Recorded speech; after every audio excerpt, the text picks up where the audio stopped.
What's up guys, my name is Chris from Vo-Gus Prospecting. If you're new to the channel, a big warm welcome, and if you're an old baldy Detect Ed hat like this one, drop my sunglasses, welcome back. Bloody hell. Today I am out with a brand new Bottea pan. All my research with the Bottea pans shows traditional uses of them, the ones that are made out of wood, using a very flat version of the Bottea pan. Now Aussie Gold has been making very steep cone-shaped versions of the pan. They work fantastically, I love them, but I implored him, please make me a flat version. So he did. This is the small Bottea pan. This is the flat Bottea pan. And that's the profile difference. So what does this mean? They both hold roughly the same amount of dirt, but most importantly, this pan takes a lot of momentum and energy to get going, and this doesn't. I just burnt that pan this morning. I did a couple of test runs to see how it worked, and I am a big fan of how that thing moves. So I've come down to a spot that's got some good gold. We're going to yabby pump that into a bucket, and we're going to pan it off.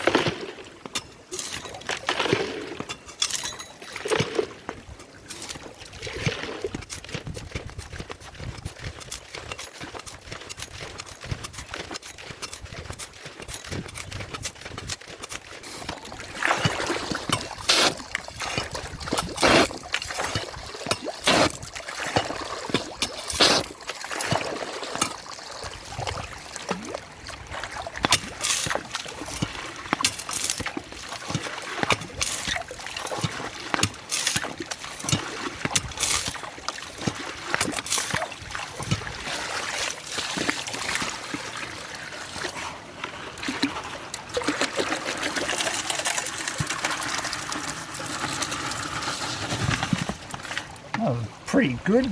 Exactly one pan's worth of dirt. We need a lot less water depth to use the flat pan. That's the first thing I noticed. And you don't need to use nearly as much momentum or energy. Stratify and get to it.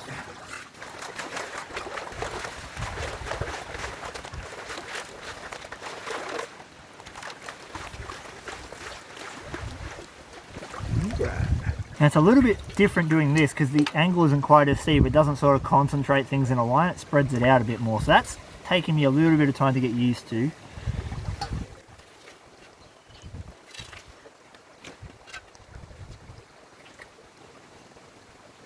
Oh yeah! Look at that gold. Easy as. I love water. Water concentrates everything for you. You don't even have to work for it.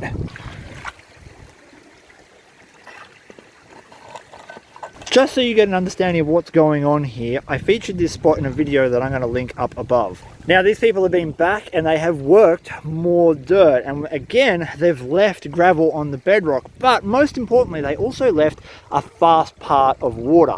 Now this fast water is coming through, not only eroding this bank that they left behind, but all the gravel that they left on the bedrock, it's concentrating it in a line. So all the gold that was left on the bedrock has been pushed into a straight line by that fast water, and it's sitting in this gravel.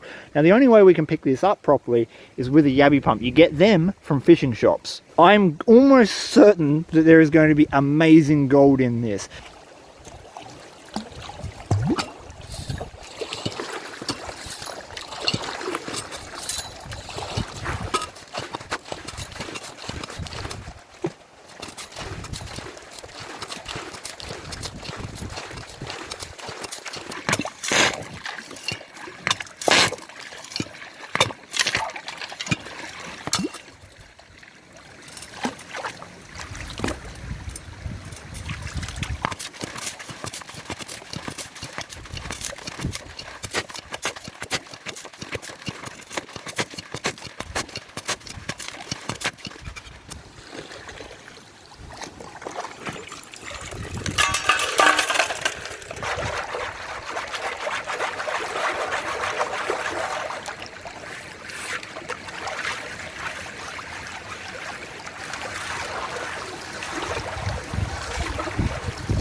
Alright, one 10-litre bucket's worth of dirt.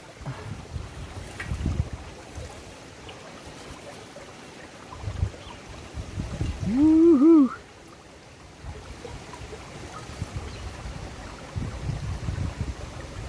Yeah, look at that. I love it when people don't clean the bottom. It is good. Always clean your bottom. That's number one tip.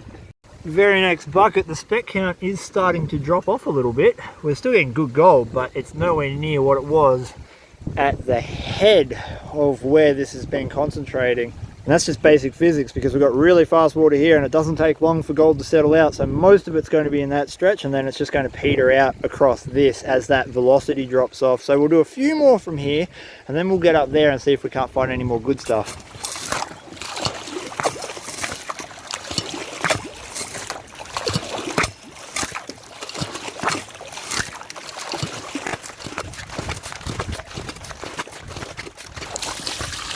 The end of that tree stump had a heap of broken bedrock in it, so hopefully a heap of gold.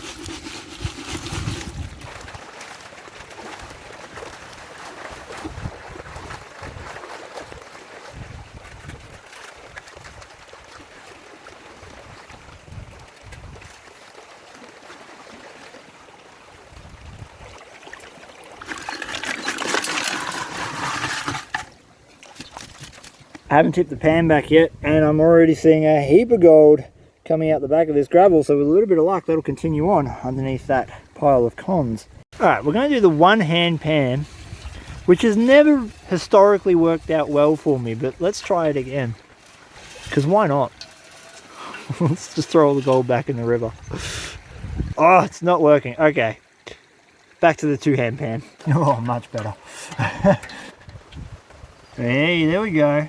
That tree stump had some gold. You can't really argue when every single pan kind of looks like that, eh? That is a good result.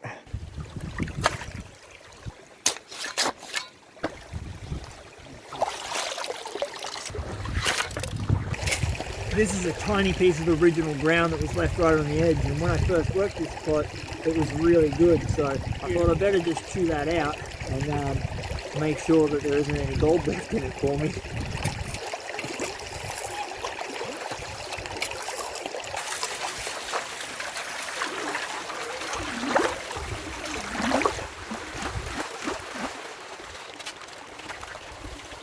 Ooh, yeah. Alright, that was a little bit in that dirt. Just a little bit. That's not too bad for just one clump of weeds. Probably about 50 specks, but a lot of them are ultra fine. Thank you, weeds. I just literally yabby pumped out where the fastest water is in that section, and we got an okay showing of colour, including one nice flake. Look at him. Every pan's got nice gold. It's going to be adding up real quick, especially with what I got yesterday. I came out here yesterday and did about 5 test pans.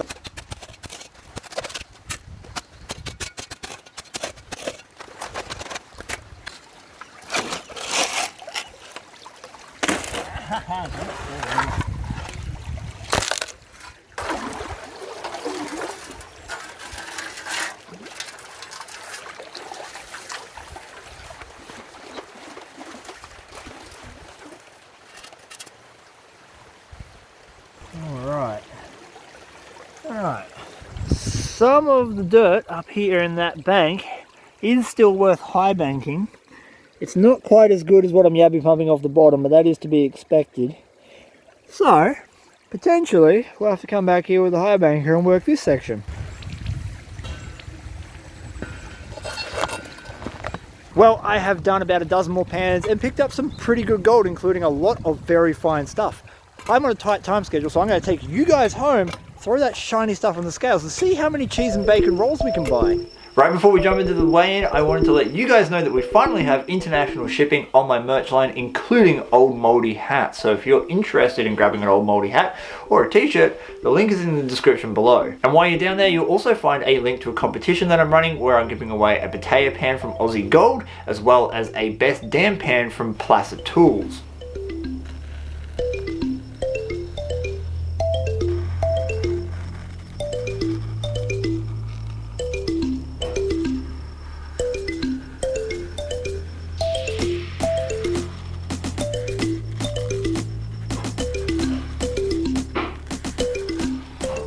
This is the gold I found Yabby pumping the bedrock and processing it with my new Bate pan next to a Clash Guitars pick and a banana for a bit of scale.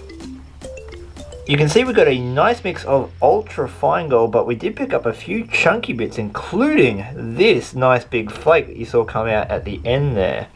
Now we've got to get this on the scales.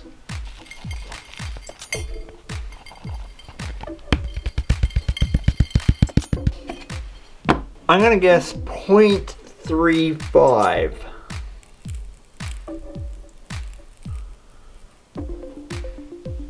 That's pretty close for my guess. It's 0.31. 0.31 grams is worth $26.46 Australian at today's gold prices, which I think is pretty good going considering I only worked about 5 buckets. And I'm a big fan of putting things into context. 5 buckets for 50 litres of dirt at $26 for those 5 buckets or 50 litres. Once you scale that up to 1 cubic metre or 1 cubic yard's worth of dirt, we're talking over $500 a metre. Shows like Gold Rush operate off $10 to $15 a metre. Mind you, they are using big heavy industrial equipment that I don't have access to, and I think it would somewhat kill the passion for me. If you would like to send something into the channel, whether that be a product review or something to get my opinion on, or a Rockfall Grizzlies memorial, you can send it into Grizzly Mail. The address for that is in the description below. Well, we've come to the end of this episode. I hope you did enjoy this little adventure. I've got heaps more coming up for you, including high banking, panning, crevicing, metal detecting, and pretty much everything else in between. So if you don't want to miss out on those things, please hit that subscribe button and the bell in the bottom corner so you get all the notifications. And don't miss out on future adventures or giveaways. And until next time, please give your dog a huge, delicious scratch behind the ears for me. Keep your bananas safe. Peace. And I'm out.